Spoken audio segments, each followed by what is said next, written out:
नमस्कार दोस्तों, उषा की आवाज चैनल में आप सभी का स्वागत है। हमारी आज की कहानी है कीमत। गौरी जब तीसरी बार प्रेग्नेंट थी तब वह रोज भगवान से प्रार्थना करती थी कि इस बार उसके घर बिटिया को ही भेजना। पति दीपक हंसते हुए कहा करते थे कि गौरी, बेटा हुआ तो किसी को दे दोगी क्या?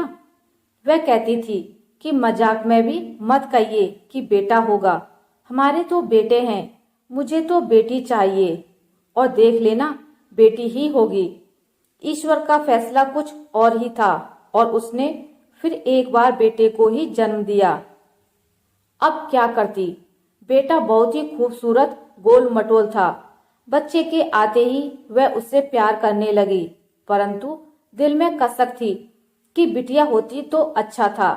दीपक ने कहा कि गौरी, एक बात कहूं, जो नहीं है उसके लिए दुखी होने के बदले में जो है उससे ही खुश हो जा।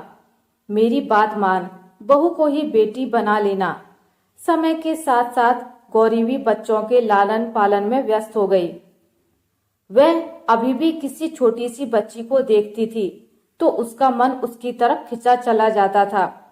उनके तीनों बच्चे बड़े हो गए। दीपक ने एक प्राइवेट कंपनी में नौकरी करते हुए भी अपने तीनों बेटों को पढ़ाया था। बड़ा बेटा विपिन इंजीनियरिंग की पढ़ाई पूरी करने के बाद लखनऊ में एक कंपनी में नौकरी कर रहा था। दूसरा बेटा विवेक बीबीए के अंतिम साल में पढ़ रहा था। उसकी कैंपस सिलेक्शन में नौकरी लग गई थी। तीसरा बेटा विनोद वकालत की पढ़ाई कर रहा था। गौरी और दीपक को देख सब कहते थे कि आप बहुत ही खुश नसीब हैं कि तीनों बेटे लायक बन गए हैं। आपकी बात को पत्थर की लकीर समझते हैं। गौरी को कभी कभी डर लगता था कि कहीं उनके घर को नजर ना लग जाए। विपिन को नौकरी करते हुए 2 साल हो गए थे। माता पिता उससे शादी की बात करने लगे थे क्योंकि रिश्ते के लिए लड़कियों के पिता दीपक और गौरी से कई बार पूछ चुके थे। माता पिता के बार बार पूछने के बाद एक बार उसने बताया कि वह अपनी कॉलेज की एक लड़की मधु से प्यार करता है और उसी के साथ शादी करना चाहता है। हम सब बच्चों की खुशियों के आगे माता पिता विवश हो जाते हैं। उन्होंने खुशी खुशी विपिन की पसंद को ध्यान में रखते हुए उसकी शादी मधु से कर दी। मधु अपने माता पिता की इकलौती संतान थी, इसलिए उनका पूरा ध्यान अपनी बेटी पर ही रहता था। वे कानपुर में ही रहते थे। उसके पिता वकील थे।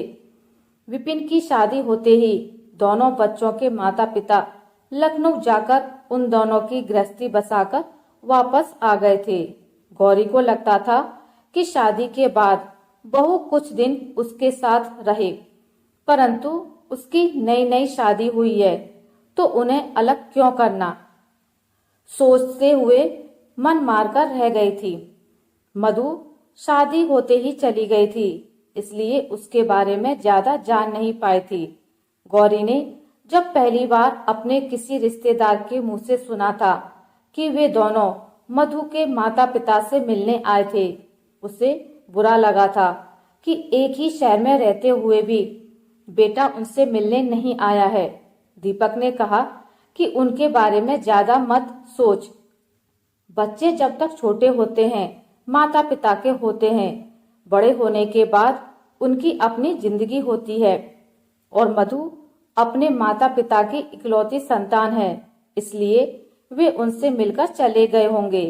इस बीच दीपक भी रिटायर हो गए थे। उन दोनों को एक दूसरे से फुर्सत ही नहीं मिलती थी। जब तक बच्चे छोटे थे उनकी परवरिश में ऐसे डूब गए थे कि अपने आप को समय ही नहीं दे पाए थे। इसलिए वे दोनों अपने पुराने दिनों की कसर अब पूरी कर रहे थे। दीपक कह रहे थे कि देख गौरी, विपिन का फोन आया है कि मधु अपने माता पिता के घर से यहाँ आ रही है और तेरे साथ कुछ दिन रहना चाहती है। तुम अपनी बेटी की चाह को पूरी कर लेना। गौरी बहू का इंतजार करने लगी। वह दिन भी आ गया जब मधु गौरी के साथ समय बिताने के लिए उनके घर रहने आ गई थी। गौरी ने उसकी खातिरदारी के लिए जमीन आसमान एक कर दिया था। उसे रसोई में आने ही नहीं देती थी। सारे काम वह खुद करती थी। उस घर में सब कुछ मधु की पसंद का ही बन रहा था। इस अति प्यार से मधु ऊब चुकी थी। यह बात वह अपने माँ से फोन पर बताकर हंस रही थी।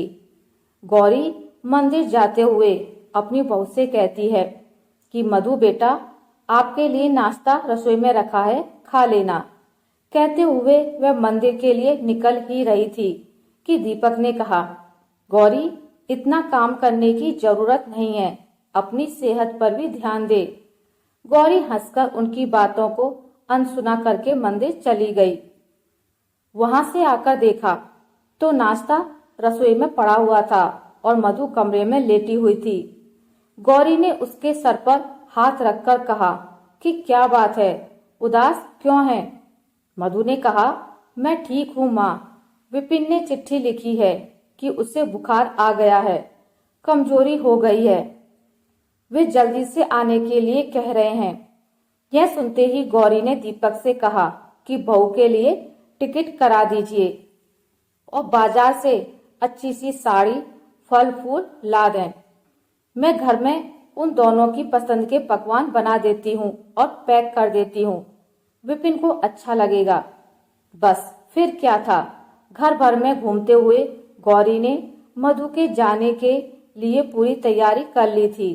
उन्हें दुख इस बात का था कि बहू को कम से कम 10 दिन भी अपने साथ नहीं रख सकी हैं, पर दिल को तसल्ली थी कि चलो कोई बात नहीं है, विपिन की सेहत से ज्यादा कुछ नहीं है। मधु के लिए रात की ट्रेन की टिकट करा दी थी और उसे पूरी हिदायतें देकर ट्रेन में बिठा दिया था। गौरी को इन 4 दिनों में ही मधु से लगाव हो गया था। दूसरे दिन सुबह काम वाली बाई से पूरा घर साफ कराते हुए मधु के कमरे की सफाई भी कराने के लिए खुद उसके पीछे गई। बाई सफाई करके चली गई थी तो गौरी ने देखा कि पलंग पर पड़ते हुए मधु ने मैगजीन छोड़ दी थी। उसे जगह पर रखने के लिए उठाया तो उसमें से एक कागज नीचे गिर गया। गौरी ने उसे उठाया और देखा तो वो विपिन की चिट्ठी थी।